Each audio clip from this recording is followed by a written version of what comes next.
लोग रहते थे। अंजलि, जो कि पास ही के जिले में रहती थी और 12वीं पास कर चुकी थी, उसके पिताजी ने बेटी को जल्दी विदा करने के लिए उसकी शादी फूलपुर गांव के मुकेश से करवा दी थी। मुकेश कभी स्कूल नहीं गया था और इस कारण वो पढ़ा लिखा नहीं था और बाकी गांव वालों की हालत भी मुकेश जैसी ही थी। मुकेश के घर में उसके माता पिता भी रहते थे। सासू माँ, मैं बाहर मंदिर तक जा रही हूँ, आधे घंटे में आ जाऊंगी।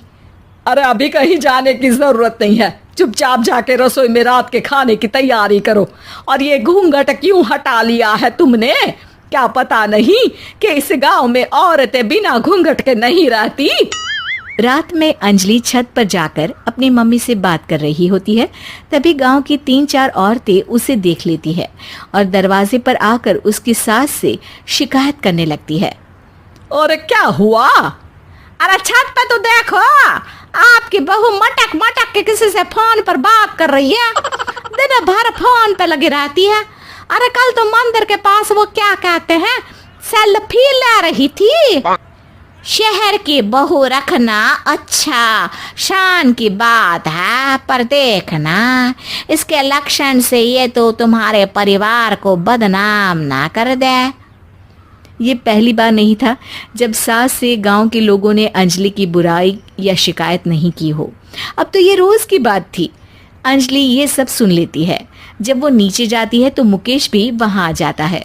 सास कहती है, बेटा, लोग घर आकर शिकायत करने लगे हैं बहू के कामों की, देख लो। पति हो, संयम से रखो इसे। माँ जी, मैं तो अपनी माँ से बात कर रही थी, क्योंकि यहाँ कोई बात करने लायक ही नहीं है और अब मैं माँ के पास ही रहूंगी। वहाँ क्या रहना, वहाँ बाहर के लोग तो ठीक है, पर घर के लोग भी इज्जत ना दे सके। अरे नहीं नहीं अंजलि, ऐसा नहीं है, धीरे धीरे सब ठीक हो जाएगा, तुम फिक्र ना करो। अरे बस कुछ बोलना ही नहीं है, सर पे चढ़ा रखा है बहू को। सास मुकेश की नरम बात सुन के वहां से मुंह चढ़ाकर चली जाती है। मैं तो कहती हूँ हम दोनों शहर चले जाते हैं। मैं पढ़ी लिखी हूँ, मुझे वहाँ नौकरी भी मिल जाएगी और थोड़े दिनों में आप भी वहाँ कुछ काम ढूंढ लेना। अरे नहीं नहीं अंजलि, हम यहाँ ना गांव का खेत, माँ पिताजी को छोड़कर शहर नहीं जा सकते। माँ पिताजी को कैसा लगेगा और गांव वाले क्या सोचेंगे? ये कहकर मुकेश सोने चला जाता है और अंजलि की गांव वालों द्वारा बुराई का सिलसिला बहुत दिनों तक चलता ही रहता है। लेकिन अंजलि गुस्सा ना दिखाते हुए समझदारी से काम लेती है। बारिश का मौसम चालू हो जाता है। जोरदार बारिश से पूरे गांव में हाहाकार मच जाता है। दुर्गा नदी में बाढ़ आ जाती है और बाढ़ का पानी पूरे गांव की फसल तबाह कर देता है। फसल की ये हालत देखकर गांव वाले निराश हो जाते हैं और बात तो यहाँ तक पहुँच जाती है कि कुछ लोग तो अंजलि को इस सब का दोषी ठहरा देते हैं। अरे पूरी फसल तबाह हो गई, पता नहीं किसकी नजर लग गई है। अरे जब से चौधरी परिवार में ये शहर की बहू आई है ना, तब से ही गांव की शांति चली गई है। इसके कर्म कांड से माँ दुर्गा नदी भी खुश नहीं है। ये सब सुनकर बेचारी अंजलि रोते हुए अपने घर चली जाती है।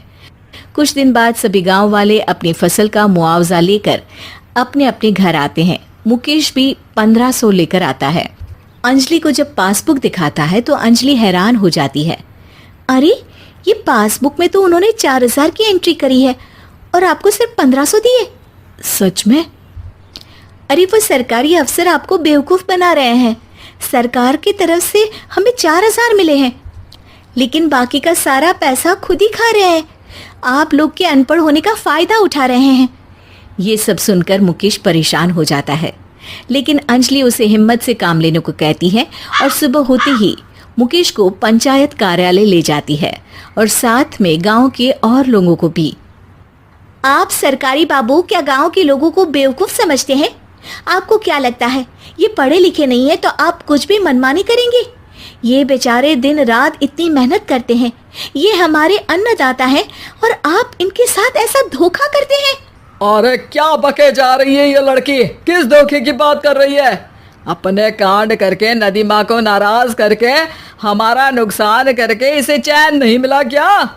सरपंच जी, इन सरकारी बाबू ने मुझे बेवकूफ बनाया है और मेरे हिस्से के पैसे खुद चट कर गए। बस ये सुनते ही सरपंच वहां से दुम दबाकर भाग जाता है। पता चलता है कि जनपद अधिकारियों ने गांव के सरपंच के साथ मिलकर सबके साथ धोखा किया है। सब लोगों का विरोध शुरू हो जाता है और आखिर में अधिकारी सब गांव वालों के हिस्सों के बचे हुए पैसे उन्हें लौटा देते हैं और कई दिन तक सरपंच गांव में लौटता ही नहीं। अंजलि, तुम नहीं होती तो हम गांव वालों को तो पता ही नहीं चलता कि ये हमें हर बार बेवकूफ बनाते हैं। हाँ हाँ अंजलि बेटी, हमें माफ कर दो।